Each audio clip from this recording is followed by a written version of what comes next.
There's a story I learned from the book I was telling you about. It is the story of a girl who is the cousin of our retreat giver, Father Donna O'Shea.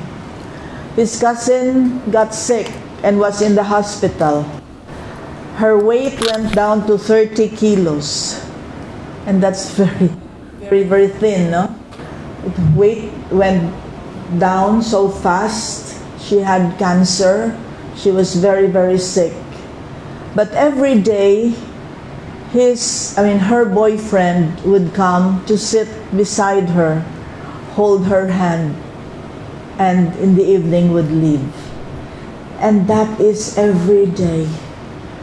And then 1 year later, she started to get better and better and better. 3 years later, she got fully well. She was at the time 21 years old. Every day she would be visited. Every day her hands was held by a man who loved her. And then she reached the age of 75 and passed on. When she passed on, her husband made a bench in her tomb. As you know, for those who have been to Europe, the tomb nila doon ay stone, may epitaph, no? It's a stone tomb, or a stone, whatever it looks. It's like stones, cross or whatever.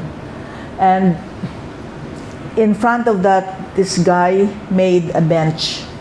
And he would sit there every day. And he died at 92. Such devotion and loyalty that made this woman live up to 75. And it only tells us one thing. When we do contemplative prayer every day, when we do it daily and daily and daily, we may make mistakes. I mean, there is no such thing as a perfect contemplative prayer. We will always have mind abroad. We are not at home sometimes. Still, time will come when that daily devotion every day, when we do it every day, it becomes really a habit for us. And that is the reason why I ask you to really come and sit, rain or shine. Come and sit, especially for those of you who are sitting at home. It's very important to have a group, because when we are seated in a group, the 2 hours pass by so fast. Isn't it? Yeah. But then, for all you know, something is already happening within. Sometimes we see, today I had guests who asked me, what's the name of this tree? I said, it's a molave tree. I bought it, I planted it. That's only one tree that I really did it myself. I bought it in Tanay area. There's a place there, I forgot the name now. Huh? Ano yun? No, I don't know. But anyway, they were asking me, what's the name of this tree? And I said, it's a molave. And they asked me how old it is. I said, it could be like maybe 13 years old, because I remember that there was already a chapel there when we planted the tree. It has fully bloomed.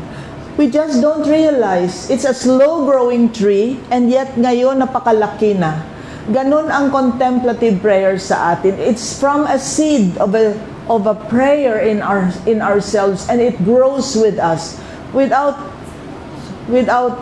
knowing how long it is. I see Tita Delia, I see Linda, who have been with me maybe for more than 20 years, almost 20 years now.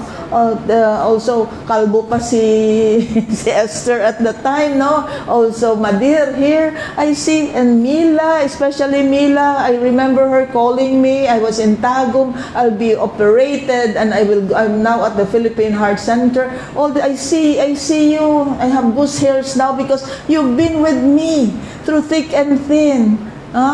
Being here when the husband Jimmy died, I was there with them, and I was with Marilyn.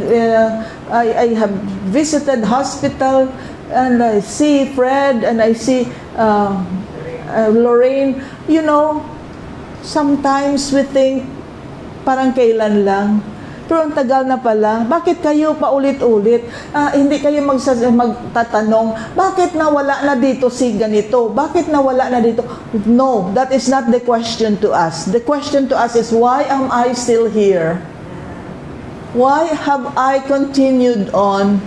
Why am I still here? And because paulit-ulit, and this becomes part of our consciousness. Contemplative prayer needs to be nurtured like the molave, like the tree that has grown beside the chapel at Regina Rica. It is standing tall right now. And you do not say, oh, tingnan nyo, ang bait-bait ko na. No.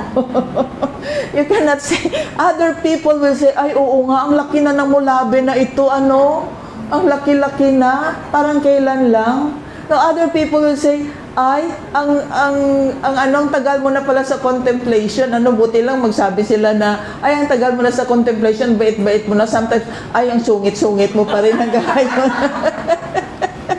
Ba't kang sungit-sungit mo pa hanggang ngayon, I mean, because we see our faults, we do not deny our faults. It's all right. It's okay.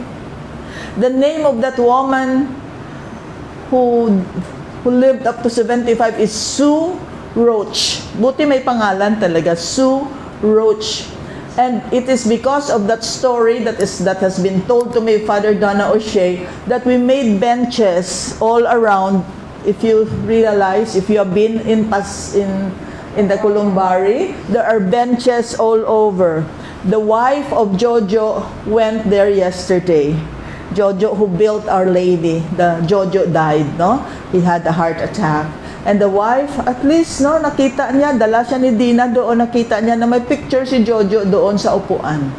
And that is really, I told my dad, Daddy, if there is a chance for me, I would love to put a bench in a columbari. And those benches around, no? You can sit there, you can talk. Hindi yung mga libingan na pagkatapos mo offer ng flower, alis ka na kaagad kasi wala na, walang upuan. And I got that story from this guy who is 92 years old, who died, imagine, from 75 to 92. He has visited the wife almost, well, maybe, I don't know if every day, but Father O'Shea said every day. So every day visiting and visiting. I hope and pray that we could also have that kind of quality, that kind of loyalty to our contemplative practice, and loyalty also to the group.